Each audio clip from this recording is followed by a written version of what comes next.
She thought she could hand out permission slips like she owned the place. Didn't ask, didn't check a map, didn't care that there was a gate, a sign, and a deed with my name on it.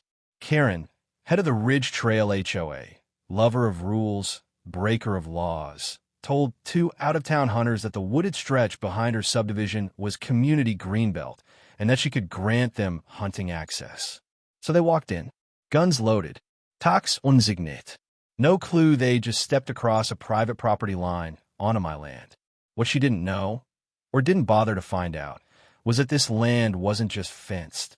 It was protected, filed with the county, registered with the state, wildlife corridor designation, anti-poaching buffer, the whole 9 yards. And when I heard gunshots behind my tree line, I didn't shout. I didn't argue. I just made one phone call. Game warden showed up in 20 minutes. License checks, gear inspection, GPS coordinates pulled. And when the dust settled, let's just say, Karen's name didn't end up on a permission slip.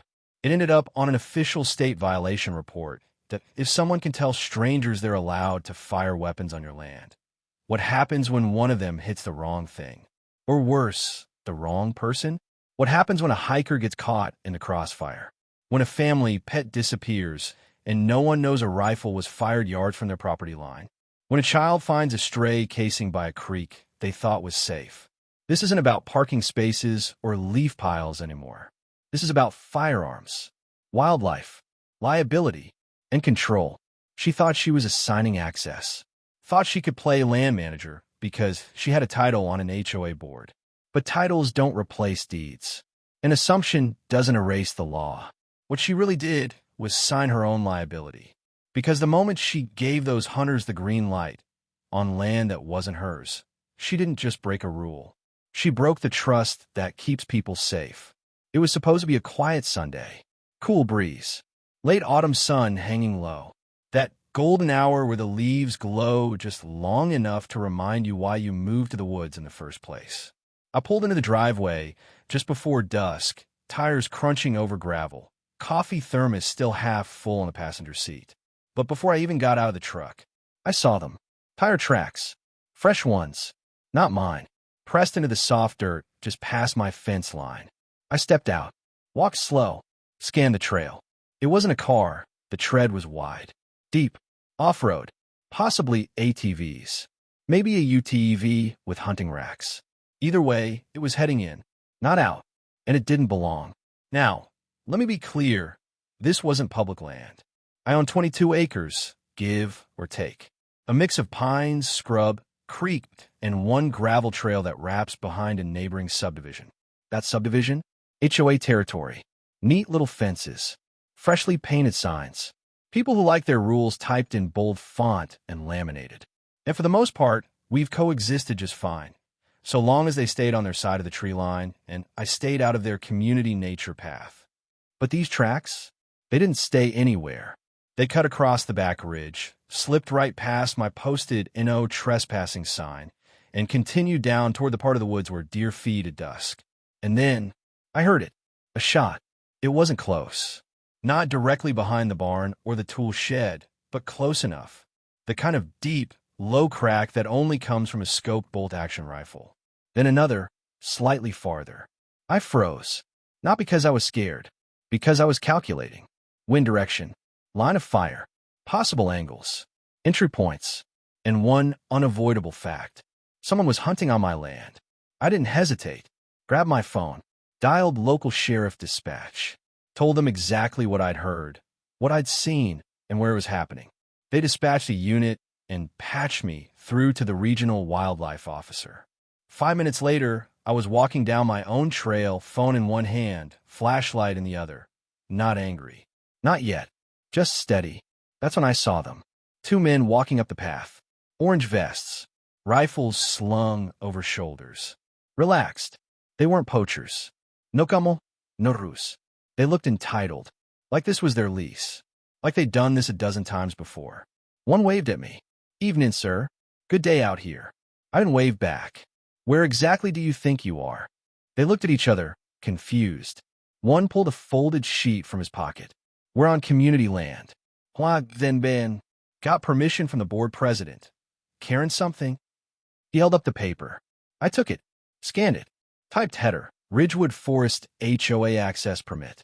Signed, Karen L. McAdams, board president. Date, yesterday. Purpose, controlled wildlife access. I stared at the document for a solid 10 seconds, then looked up at the man. You've been hunting here? Yes, sir. Just a few hours. She said it was part of the neighborhood's buffer zone. I pointed behind them. That fence back there? That's the edge of the buffer zone. This, I gestured at the trail, is my property. Private, posted, and not under HOA control. They went quiet. The one who handed me the paper looked down, embarrassed. We didn't know. She didn't say anything about other ownership. Of course she didn't, I muttered. When the sheriff's deputy arrived, followed 10 minutes later by the wildlife officer, I had everything lined up. GPS, coordinates, map overlay showing parcel boundaries, the fake permission slip, photos of the tire tracks, and a screenshot of my own land deed, pulled from the county portal. The hunters, to their credit, were cooperative. No tags had been filled. No deer had been taken. They were removed from the property with a warning, and a reminder that hunting on misrepresented land is still considered trespassing, no matter who hands you the pen. They weren't the problem. Karen was. I walked the trail for another hour after they left. Found 2 used shell casings near the creek, a boot print on a down log, an energy drink crumpled near the mineral lick I'd set up for the does. None of it was an accident. None of it random. This wasn't a fluke. This was organized, authorized, deliberate trespass, sanctioned by someone with just enough power to look legitimate, and just enough arrogance to think my land was hers to offer. And if 2 hunters got a permission slip, how many others had? I walked back to the house, shoes muddy, jacket damp, deer still visible at the edge of the woods, watching. The kind of watch that says they knew something had changed, that the quiet they trusted had been violated. And I made a promise right then. I wouldn't let someone else's authority rewrite the lines that kept this place sacred. Not for sport, not for politics, not for Karen. Karen didn't deny it, didn't flinch, didn't hesitate. When I called her the next morning and asked why 2 strangers were firing rifles on my property with her name on the permission slip, she just sighed. Not panicked, not apologetic, just annoyed. It's not a big deal, she said. We've been talking about organizing some population control for a while now. Too many deer are crossing into the roads near the neighborhood. I blinked. So your solution was to send armed hunters on a land you don't own? Well, she said, and I could hear her collecting her words carefully, we assumed that area was part of the HOA Greenbelt system. There's no clear fencing back there, and it's been kind of overgrown, unused. It looked unmanaged. It's clearly posted. Every trailhead, every fence post. Maybe the signs fell down, she said flatly. Maybe they weren't visible from the southern ridge. I could feel the heat rising in my jaw. Karen, you authorize people with weapons to enter private property and discharge firearms within 50 yards of my livestock trails. And you did it without checking a single map. You're being dramatic, she said. No, Ivovia. I'm being a landowner. The HOA followed up 2 days later with a formal response. A 3-paragraph PDF attachment with a Ridgewood Forest letterhead titled Clarification of Community Wildlife Access. It began. Recent confusion over land access has prompted us to revisit existing guidelines regarding greenbelt boundaries. As of now, all community members are reminded that unmarked or undeveloped perimeter land is considered shared buffer space unless otherwise legally indicated. Unless otherwise legally indicated. That phrase landed like a hammer on my desk, because what they were saying, clearly and without remorse, was that they considered my property shared because it looked unused, because it wasn't fenced aggressively enough, because their president decided that absence of enforcement meant permission. So I printed out the maps. I pulled my original purchase documents, the county assessor's overlay, certified parcel plat, and the original zoning permit showing the land as private use, agricultural, and conservation protected. Then I took photos of the trailheads. Clear signs. Weathered, yes, but visible. I posted new ones. Double their size. Reflective backing. Private property. No trespassing. No hunting. No motorized access. In bold red with my name and the county code to back it up. I filed a formal complaint with the HOA board and attached 20 pages of documentation, all signed and notarized. Their response? Silence. Not a week later, I found another set of tire tracks. Fresh. Wider this time. 2 prints overlapping down my lower trail, right near the stream bank where the animals drink at dusk. This time, no hunters. No gunsjets. Just intrusion. So I bought trail cameras. 6 of them. Motion activated. Infrared. Weatherproof. I mounted them in the trees at shoulder height and above, staggered angles, facing trail forks, entry points, blind curves. Within 48 hours, I had footage. The first was a man in camouflage, walking with a longbow slung across his back. No idea where he was. Nobody notad. Out for a kill. The second was a pair on a 4-wheeler, beer in hand, riding tandem along the west ridge, hooting, waving, cutting through the underbrush. One of them was wearing a Ridgewood HOA volunteer patrol vest. The third clip showed a woman walking 2 dogs off leash, laughing as one of them bolted into a thicket of deer brush. None of these people belonged on my land, but all of them walked like they did. By the end of the week, I had 12 separate clips. None of them were malicious, but all of them were illegal. And I began to understand something that hadn't clicked at first. Karen wasn't mistaken. She was rewriting the rules, not through policy, not through paperwork, but through normalization. Every unauthorized step across my line that went unchallenged became precedent. Every printed access slip, every nod of approval at an HOA meeting, every passive-aggressive flyer in a mailbox, it all built the illusion of permission. And illusions, left unchecked, hardened into entitlement. That weekend, a new rumor surfaced. One of my neighbors, a man I'd spoken to maybe twice in 5 years, stopped me at the gas station. "Hey, listen, I heard there's some issue with the wildlife stuff behind your place." "Issue?" "Yeah." Karen said the reason we had to organize a few hunts was because that area was getting dangerous. Neglected. Said it wasn't being cared for, and the deer were becoming a health risk. "You mean my land?" "I didn't know it was yours," he said, raising his hands. She made it sound like it was community space someone abandoned. That night, I checked the Ridgewood HOA bulletin board. Under Wildlife Advisory, someone had posted the following. Due to inactivity and lack of upkeep on the southern ridge, community members have stepped up to ensure our greenbelt remains safe and usable. Anyone with questions about access can contact the HOA directly. It didn't mention my name, but it didn't need to. I printed it, highlighted it, added it to my growing file, now organized by incident, date, footage, and attached violation code from both county trespassing law and state wildlife regulations. I called the Wildlife Division again. Spoke to a different officer this time, an older man with a slow voice and no patience for HOA nonsense.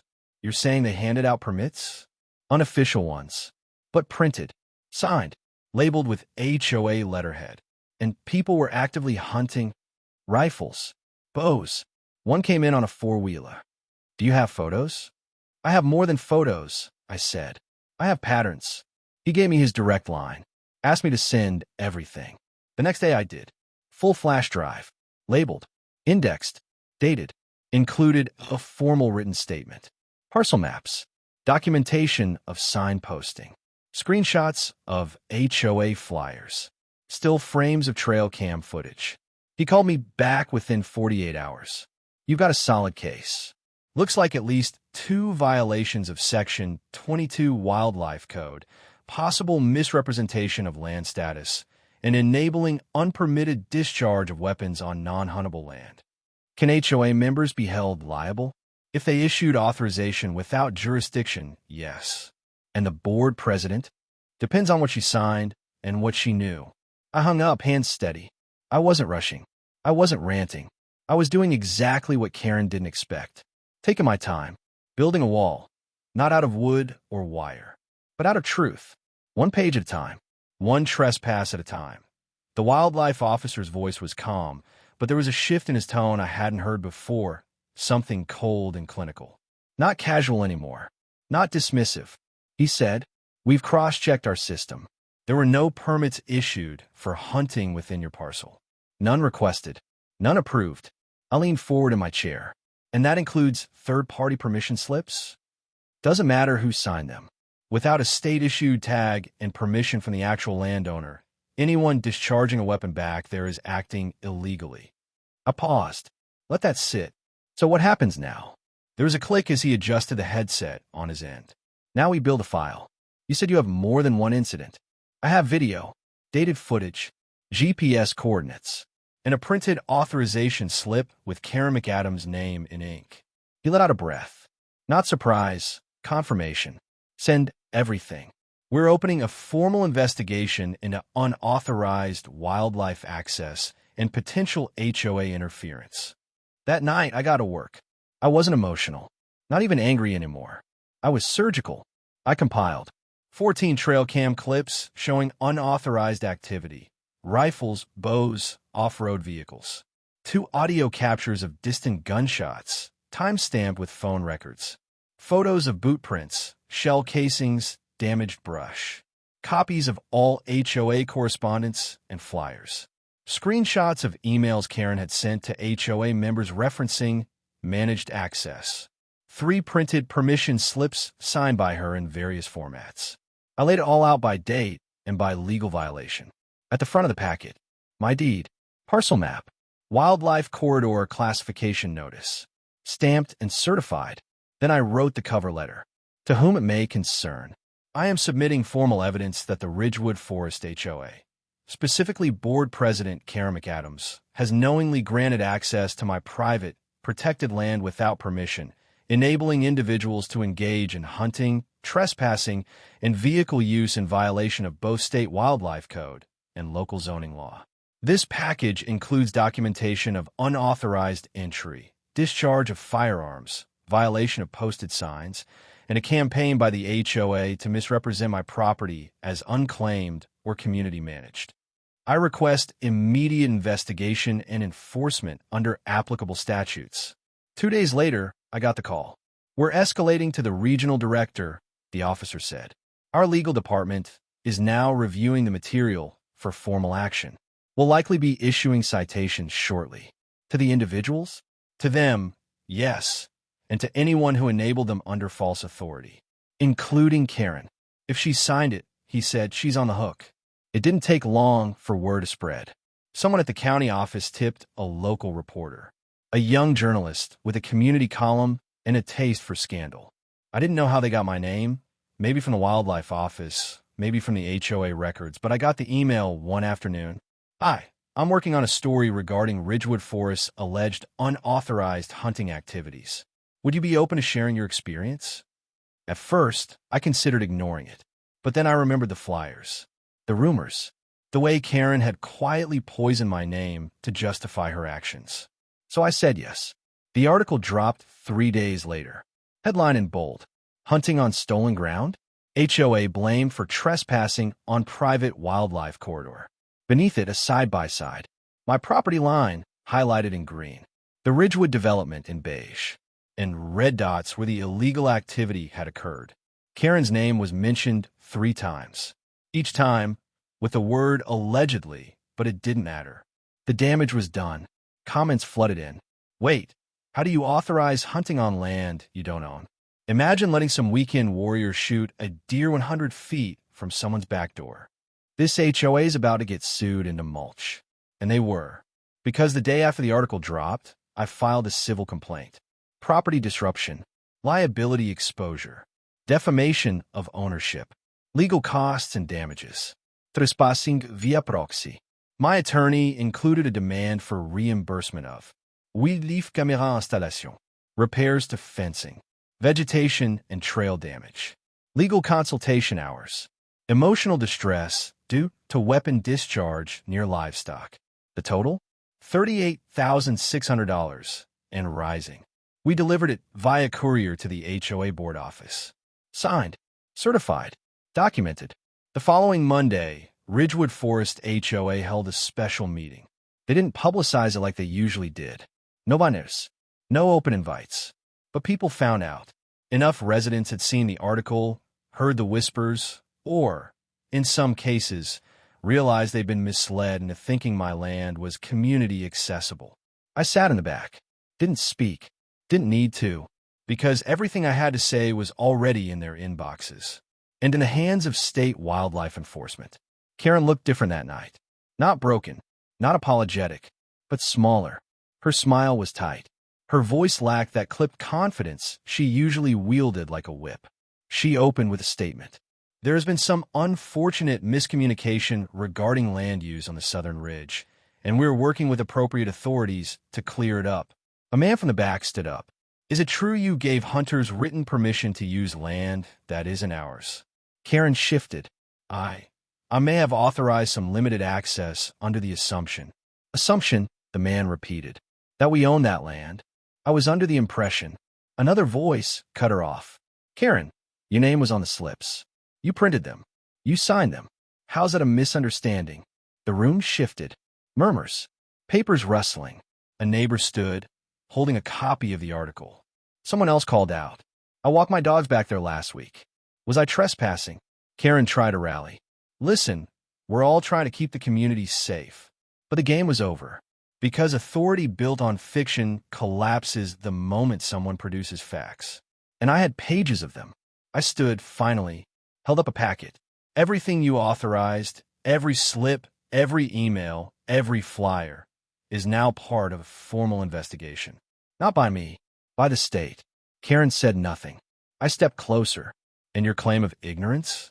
Won't hold. Not when the ink is still fresh on your signature. The room went dead silent. Then someone clapped. Just one. Then a few more. Then the room broke into scattered applause. Not because it was over, but because it was finally being held accountable. Later that week, I received confirmation. The Wildlife Office had issued citations to 3 individuals who hunted under Karen's authorization. And Karen herself? Formally cited for enabling unauthorized access to protected land. Classified under interference with conservation property. A misdemeanor, but enough to hit her record. Enough to stain. And the HOA? They issued a statement. 1 paragraph, buried in their monthly newsletter. Due to recent legal matters, Ridgewood Forest HOA will no longer engage in independent wildlife management programs. All access permissions must come from verified deed holders. Prior communication errors are regretted. But for Karen, it was already too late. The illusion of authority she'd built with emails, clipboards, and unchecked assumptions had collapsed under the weight of a simple truth. You can't manage what you don't own, and you can't lie where the law keeps records. There was a different kind of energy in the Ridgewood HOA Community Center that night. Not the usual fidgeting with agendas or passive nodding while Karen spoke. No, this time people showed up early. Chairs filled faster. A line formed by the back wall. Folks who hadn't attended a single board meeting in years suddenly found a reason to care. Because this wasn't just another landscaping vote or pool hours complaint. This was a reckoning. At 6:58 p.m., Karen walked in through the side door. Clipboard in hand. Hair tied back. Noise might. She didn't look at anyone. She headed straight for the table. Sat down. Adjusted her papers. At 7:01, the HOA president tapped the mic. We'll now begin the emergency session. Tonight's agenda includes new boundary clarification protocol and access authorization procedures. That was code. Everyone knew it. Karen opened her folder, clearing her throat. Before we begin, I'd like to clarify a few things about the situation behind the Greenbelt. I've spoken with legal counsel and believe that what's occurred has been largely due to miscommunication. She never finished that sentence, because the side door opened again. And this time, it wasn't a neighbor. 2 uniformed wildlife officers stepped inside. Green uniforms, state patches, citation clipboards in hand. They didn't walk fast. They didn't announce themselves. But you could feel it, the entire room turning, every whisper caught midair. They walked straight down the center aisle, stopped at the board table. Karen froze. Excuse me? The taller officer spoke calmly, but loud enough for everyone to hear. Are you Karen McAdams? She blinked. Yes, but I'm not sure. He pulled a folder from his clipboard and set it gently on the table in front of her. This is an official notice of violation under State Conservation Code 33-12A and 33-19D. Charges include unauthorized issuance of wildlife access without ownership, false representation of public land status, enabling discharge of firearms on protected property, and endangerment of a state-classified conservation corridor. You could hear a pin drop. The shorter officer added, "You're being cited under both individual and administrative capacities." Karen didn't speak. Her hands fluttered over her clipboard. "This has to be a misunderstanding." "I didn't." The taller officer cut her off. "Ma'am, your name appears on 3 separate access slips used in unlawful hunting incidents. Your email confirmed property usage that was not within your legal control. The land is classified as private and protected." She turned red, then pale, then red again. She looked toward the rest of the board for backup, but they were all frozen, especially Glenn, the board chair. He didn't even blink. I stood up, slowly. I hadn't planned to speak, but silence wasn't enough now. I walked to the front, pulling my own folder from my messenger bag. Thicker, tabbed, stamped. "May I?" Glenn nodded without a word. I placed my folder beside the citation papers. "This is a copy of the parcel map showing full private title. This is my deed. These are satellite overlays of the Ridgewood HOA boundaries and my fence line. Here's the state record showing my land is under conservation zoning. And here, I flipped another page, are signed access slips from your HOA board president granting strangers the right to shoot rifles on my land." I paused, looked directly at Karen. This wasn't a misunderstanding. This was negligence. You crossed a line that wasn't yours to touch. Then you told others to fire across it. Gasps rippled through the room. A man stood up near the back. "I had no idea that property was protected." A woman followed. "You told us it was abandoned." Another neighbor shouted. "You passed out flyers saying we could walk our dogs back there." Karen stood up too fast, knocking over her clipboard. "This is being taken out of context. I was trying to help with safety issues. Too many deer, too close to the trails." The shorter wildlife officer spoke again. "And yet you provided no documentation, no permits, no agency notice, and no written consent from the landowner." Karen pointed at me. "He didn't mark the land properly. People thought it was greenbelt." I turned a page, held up a photo on my posted signs. 15 signs. Every access point. Updated just weeks before the first trespass. Reflective. County code included. Another board member, Mary, finally spoke. Quietly. "Karen, we all trusted you. You didn't just overstep. You exposed the entire HOA to liability." Karen looked around, panic rising. "I was trying to help." A voice from the crowd. "You helped strangers bring guns onto someone's private land." Glenn stood now, face flushed, shirt sticking to his back under the pressure. "Given the legal exposure and the current investigation underway, I believe it's in the best interest of this board and the community that we formally vote on removing Karen McAdams from her position as board president." Karen spun on him. "You're kidding. You're going to hang me out now." He didn't answer. All in favor. Every hand but one went up, even Mary's. "Motion carried," Glenn said quietly. Karen opened her mouth, then closed it. She stared at me, then at the officers, then at the crowd of people she once controlled like chess pieces. And finally, she left. No clipboard, no apology, just heels on linoleum and a door clicking shut. Outside, I stood under the parking lot lights. Cool night air, a breeze carrying the quiet relief of closure. The taller wildlife officer stepped beside me. "She's not going to jail, but this will stay on her record. That, and any civil damages you pursue." He didn't finish the sentence. He didn't need to. I nodded. "I'm not out for revenge. Just correction." He smiled. "Well, you corrected the hell out of them." Inside, the board was still talking, motioning toward boundary clarifications, discussing landowner outreach. Suddenly, they cared about deeds. Suddenly, they wanted to collaborate. Suddenly, everyone remembered the difference between access and ownership. The next day, the local paper ran a follow-up. HOA president removed after state wildlife violation. Community divided over power abuse. Karen's name was everywhere, and so was mine. But this time, I wasn't the angry landowner. I was the man who drew a line and enforced it without ever raising his voice. Because sometimes law doesn't show up in sirens. Sometimes it shows up in folders, in ink, in signatures, in citations delivered under fluorescent lights. Karen's resignation was made official the following week. No speech, no ceremony, just a 2-sentence notice posted to the Ridgewood HOA portal. Effective immediately, Karen McAdams has stepped down from her role as president of the Ridgewood Forest HOA. We thank her for her years of service and wish her well. No one replied. No one needed to, because for the first time in a long time, silence was the only thing the neighborhood agreed on. A few days later, a different kind of announcement followed. This one came signed by the newly appointed interim board. It read, "To the residents of Ridgewood Forest and the surrounding community, we formally acknowledge the unauthorized actions taken by our prior board president that resulted in the misuse of private property and potential safety hazards to our neighbors.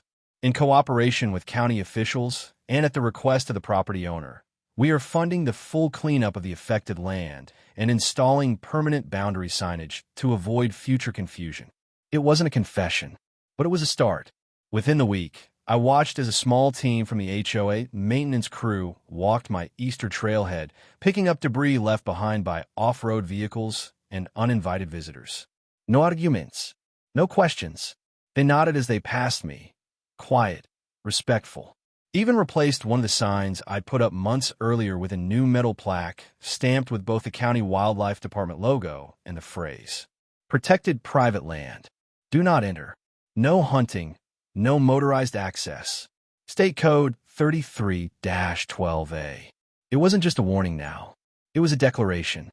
What changed most, though, wasn't on paper or printed on signs. It was in the people. Neighbors who once ignored me now stopped to ask questions about local zoning. A few asked how to better understand their own boundaries, their rights, their obligations. One woman said, "We just want to do things right now." It surprised me how quickly the shift happened. Not just in compliance, but in curiosity. So I leaned in. I printed out a few copies of landowner rights guides from the county's website. I posted bulletins at the town hall about conservation classification and wildlife protection laws. I partnered with the local elementary school to host an outdoor walkthrough for their 4th grade science class.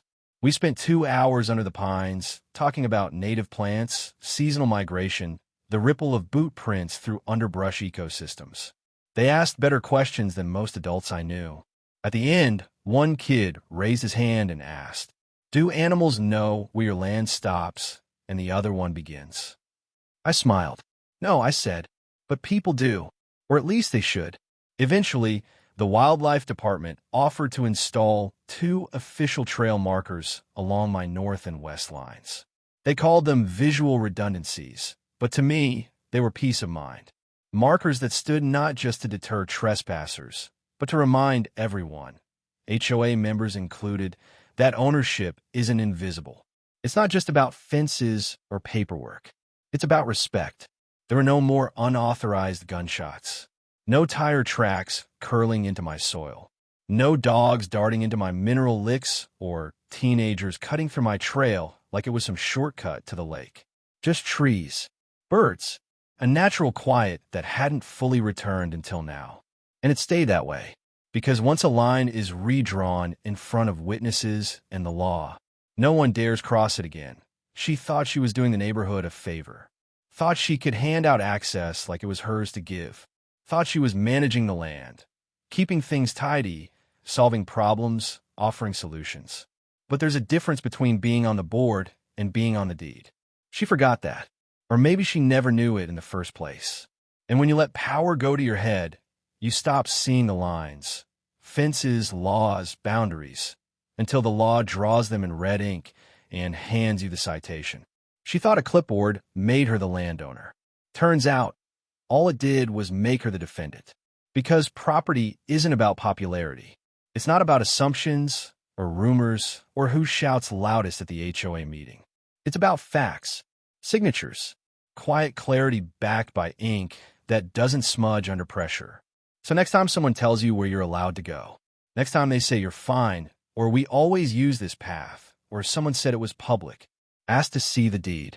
And if they cannot show you one, walk away, because your freedom Your safety and your peace of mind deserve more than someone else's guess.